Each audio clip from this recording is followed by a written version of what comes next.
थोड़ा पढ़ो आगे बढ़ो। जी हाँ, इसी कंसेप्ट पर हम लोगों को टिके रहना है क्योंकि हम भारत में होने वाले एक पीएससी या फिर पीएसयू के जेई पद के लिए तैयारी कर रहे हैं। तो अगर आप लोग भी जेई पद के तैयारी कर रहे हैं तो ये वीडियो आप लोगों के लिए बहुत बेहतरीन होने वाली है, क्योंकि इस वीडियो के अंदर मेरे प्यारे बच्चों मैं आप लोगों को बताने वाला हूं किस तरह से किस किताब को आप लोगों को फॉलो करना चाहिए ताकि आप लोगों की सिविल इंजीनियरिंग के लिए जेई पद की तैयारी अच्छे से हो जाए और आप लोग जेई के लिए सेलेक्ट हो जाए। तो मेरे प्यारे बच्चे, वीडियो को शुरू करने से पहले आप लोगों के बीच बताना चाहूंगा कि अनअकैडमी के प्लेटफॉर्म पर मेरे द्वारा 50 से 60 पिछले 15 साल के पेपर पर एनालाइज करके कुछ ऐसे टॉपिक सेलेक्ट किए गए हैं जिन टॉपिक्स पर क्वेश्चन फ्रीक्वेंटली पूछे जाते हैं। तो वो टॉपिक अनअकैडमी के प्लेटफॉर्म पर फ्री ऑफ कॉस्ट बच्चों के लिए मेरे द्वारा पढ़ाए जा रहे हैं। उन टॉपिक्स को अपने तक पहुंचाने के लिए, ग्रहण करने के लिए, अपने दिमाग तक अच्छे से कंसेप्ट को क्लियर करने के लिए अनअकैडमी के प्लेटफॉर्म पर जाइए। लॉग इन करते टाइम ये कोड अप्लाई करिए, that is NG Live। This code will connect automatically to my team and आप लोगों को जितने भी फ्री लेक्चर्स हैं सब फ्री में अवेल हो पाएंगे। तो लेडीज एंड जेंटलमैन, चलिए वीडियो को स्टार्ट करते हैं। आज की वीडियो का टॉपिक है best book for the JE and AE exams. बात आती है लेडीज एंड जेंटलमैन कि हम लोगों को पता है अगर हम जेई की तैयारी कर रहे हैं तो हमको बहुत डीप में जाने की जरूरत नहीं है। अक्सर बच्चे क्या गलती करते हैं कि वो जेई की तैयारी के दौरान भी अपने सेमेस्टर वाली किताबों को पढ़ने लग जाते हैं। अरे जरा दिमाग तो लगाइए, जिन सेमेस्टर की किताबों को पढ़ने के लिए आपको 4 साल मिले हैं वही जेई की प्रिपरेशन के लिए मात्र 8 महीने मिलते हैं। तो 8 महीने को 4 साल के इक्वल कैसे बना सकते हो? हाँ, बना सकते हो, मैं ये नहीं कह रहा नामुमकिन नहीं है, लेकिन क्यों? क्योंकि आप लोग जेई की तैयारी कर रहे हैं तो सिर्फ उतना पढ़ो जितनी जरूरत है। आपको रिसर्च नहीं करना, आपको कोई बहुत बड़े बड़े प्रोजेक्ट नहीं बनाने हैं, आपको पहले जेई पद पर जाना है। तो अगर आप जेई की तैयारी कर रहे हैं तो थोड़ा बढ़ो आगे बढ़ो के सिद्धांत पर आपको टिकना है और अपने लक्ष्य की तरफ बढ़ना है। लेडीज एंड जेंटलमैन, आपने देखा होगा अक्सर बच्चे क्या करते हैं, इतनी मोटी मोटी किताबों को पढ़ते हैं। इतनी मोटी मोटी किताबों को पढ़ने के बाद उसमें से नोट्स बनाते हैं। सबसे पहले तो नोट्स कैसे बनाते हैं इस पर भी मैं एक वीडियो बनाऊंगा आप लोगों के लिए, लेकिन अभी के लिए मैंने हाल ही में एक किताब लिखी है, consolidated concepts of civil engineering. इस किताब के अंदर मैंने सभी किताबों की समरी नहीं कहूंगा, जो टॉपिक आपके जेई के लिए इंपॉर्टेंट है, अक्सर जिसमें से आप लोगों के क्वेश्चन बनते हैं, वो डाटा, जो क्वेश्चन बनाते हैं वो डाटा मैंने इस किताब के अंदर डाला है। लगभग 650 पेजेस के अंदर मैंने आप लोगों के जेई के कोर सिलेबस को रख दिया है और मेरी एश्योरिटी रहती है कि आप लोगों का मैक्सिमम एग्जाम आप लोगों की सोच से ज्यादा सिर्फ इसी किताब में से आता है। ये किताब मैंने पहले भी लिखी थी, लेकिन इसका अपडेटेड वर्जन मैंने हाल ही में अमेजोन और फ्लिपकार्ट पर निकाला है। मैं ये नहीं कह रहा कि आप इस किताब को लो, नहीं, आप इस किताब से मिलती जुलती अपनी चीजों को, नहीं तो गूगल में मेरे फ्री ऑफ कॉस्ट अवेलेबल भी है नोट्स, उन नोट्स को पढ़ के भी आप अपनी जेई की तैयारी करिए।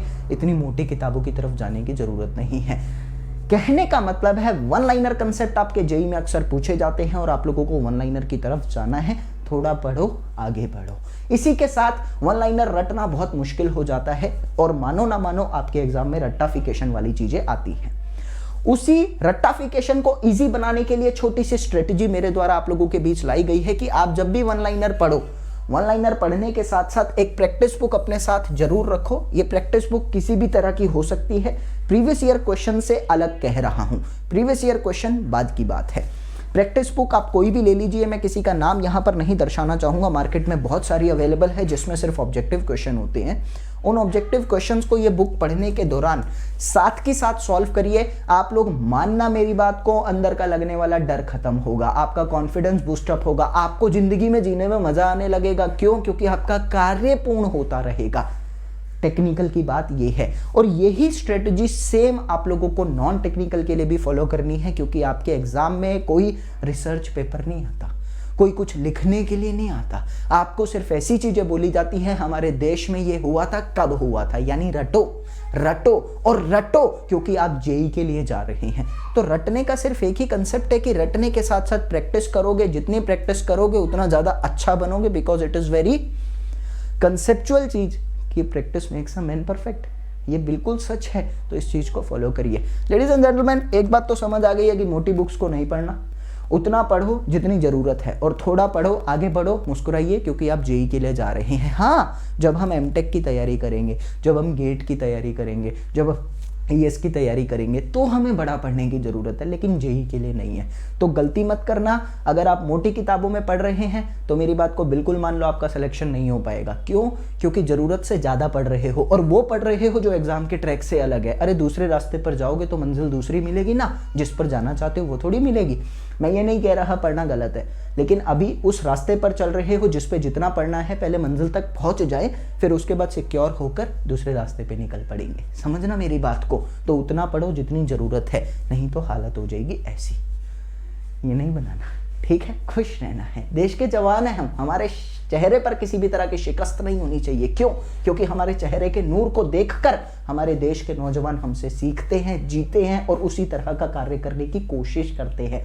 ये अपने अंदर एक विश्वास लेकर चलो, आने वाले बच्चे तुमसे सीखेंगे। और एक छोटी सी पंक्ति बोलना चाहूंगा, धर्म ही था छोड़ देता, वचन ही था तोड़ देता, क्या जाता था उस राम का, उसे चिंता यह थी कि आने वाली पीढ़ियाँ क्या सीख लेगी। एक छोटी सी कविता लिखी गई थी, मुझे शब्द याद नहीं है, बट कुछ ऐसे ही लिखा गया था, अच्छी लगी मुझे ये पंक्ति। आगे की तरफ चलते हैं मेरे प्यारे बच्चे, कि जब आप छोटा पढ़ेंगे ना, थोड़ा बढ़ेंगे, अप टू द पॉइंट पढ़ेंगे, आपको अपने आप कॉन्फिडेंस आएगा, और मानो ना मानो लास्ट में जीत हमारी होगी। ठीक है, तो इसी के साथ चलते हैं मेरे प्यारे बच्चे। धन्यवाद आप सभी का, और फ्री लेक्चर्स देखने के लिए अनअकैडमी पर इस कोड को फॉलो करिए। कौन सा कोड है? That is NG Live। जब आप लॉग इन करेंगे, इस कोड को अप्लाई करिए। इस कोड से आप लोगों को पेमेंट पर भी डिस्काउंट मिलता है 10% का, ग्रेटर देन और इक्वल टू, यानी मिनिमम 10% आपको मिलता ही मिलता है। चलते हैं, बाय।